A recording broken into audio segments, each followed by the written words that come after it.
martabak manisnya bersarang lembut, kenyal, enak banget meski tanpa resting. Jadi ceritanya tempatku udah mulai musim hujan, berapa hari ini hujan terus, kita putuskan buat bikin martabak. Aku pakai 25 sendok makan alias 250 gram terigu, gula, kemudian ini kita kasih air 300 ml, air biasa aja.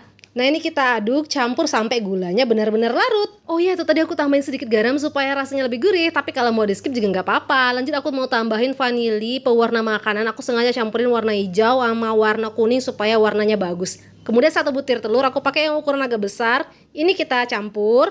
Nah ini bisa di resting, bisa nggak ya? Jadi di sini nanti aku bakal cobain yang di resting, nggak di resting, dan di resting sebentar. Lanjut, ini bagian terakhir. Terakhir aku mau campurkan air, baking powder, sama soda kue. Ini kalau udah larut kita langsung masukin ke adonan dan setelah tercampur rata nanti bisa langsung dimasak. Jadi memang gitu ya, memang baking soda sama baking powdernya di bagian akhir. Ini kita campur. Oh iya, sebelumnya aku udah panasin pan atau teflon duluan ya.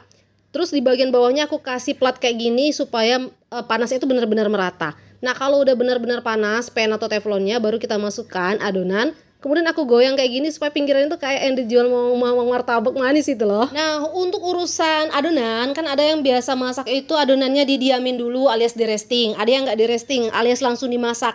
Kalau menurut saranku bagusan di resting dulu. Yang nggak dimasak aku udah coba, yang nggak di resting maksudnya, nggak didiamin atau diistirahatin dulu, itu nanti hasilnya kurang sekenyal yang diistirahatkan dulu. Dan supaya rasanya itu kekenyalannya itu benar-benar oke, diistirahatkan minimal 1 jam. Ini tadi gelembungannya setelah dia itu benar-benar sudah sempurna, aku kasih taburan gula pasir, kita tutup sebentar dan siap diangkat.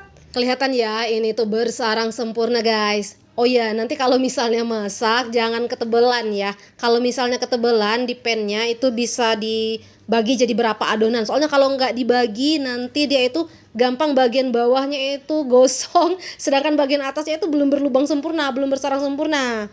Ini renyah banget bagian pinggirnya.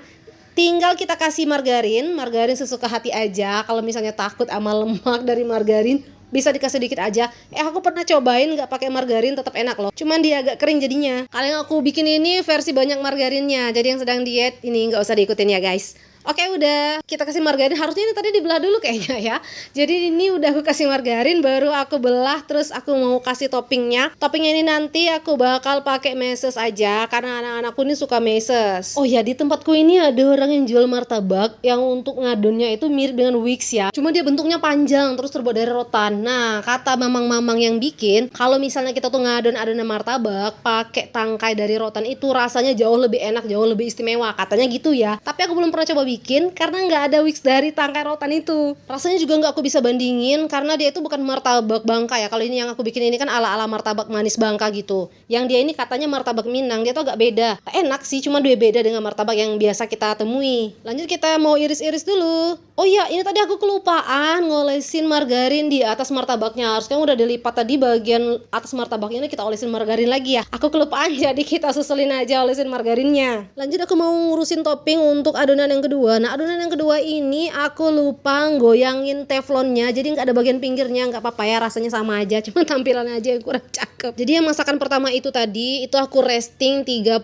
menit, kemudian yang ini restingnya 1 jam. Nanti ada satu adonan lagi yang enggak aku resting, kita lihat bagaimana perbedaannya. Oh ya, yang kedua ini aku kasih topping keju supaya beda. Dan siap disajikan martabak kita hari ini martabak yang rasa keju, topping keju maksudnya, bukan rasa keju ya. Lanjut, ini martabak yang topping meses. Masya Allah, tampilannya cakep, bersarang sempurna, dan rasanya dijamin mantul banget. Kita lihat perbedaannya ya. Yang satu ini, yang topping meses ini yang di resting 30 menit. Kelihatan dia bersarang sempurna. Kemudian yang ini kita resting selama 1 jam. Seratnya sama sempurnanya, tapi ada bedanya. Nah yang toppingnya meses ini yang kita resting 30 menit, dia tidak sekenyal yang kita resting selama 1 jam. Kelihatan ya perbedaannya. Yang di atas itu yang meses, dia nggak sebagus yang di bawah. Bisa kita coba ambil satu, coba aku ambil dulu ya. Nanti kita coba buka helaian seratnya itu ya, sarangnya itu, supaya bisa kelihatan. Tuh kelihatan dia bagus sih, tapi nggak apa ya,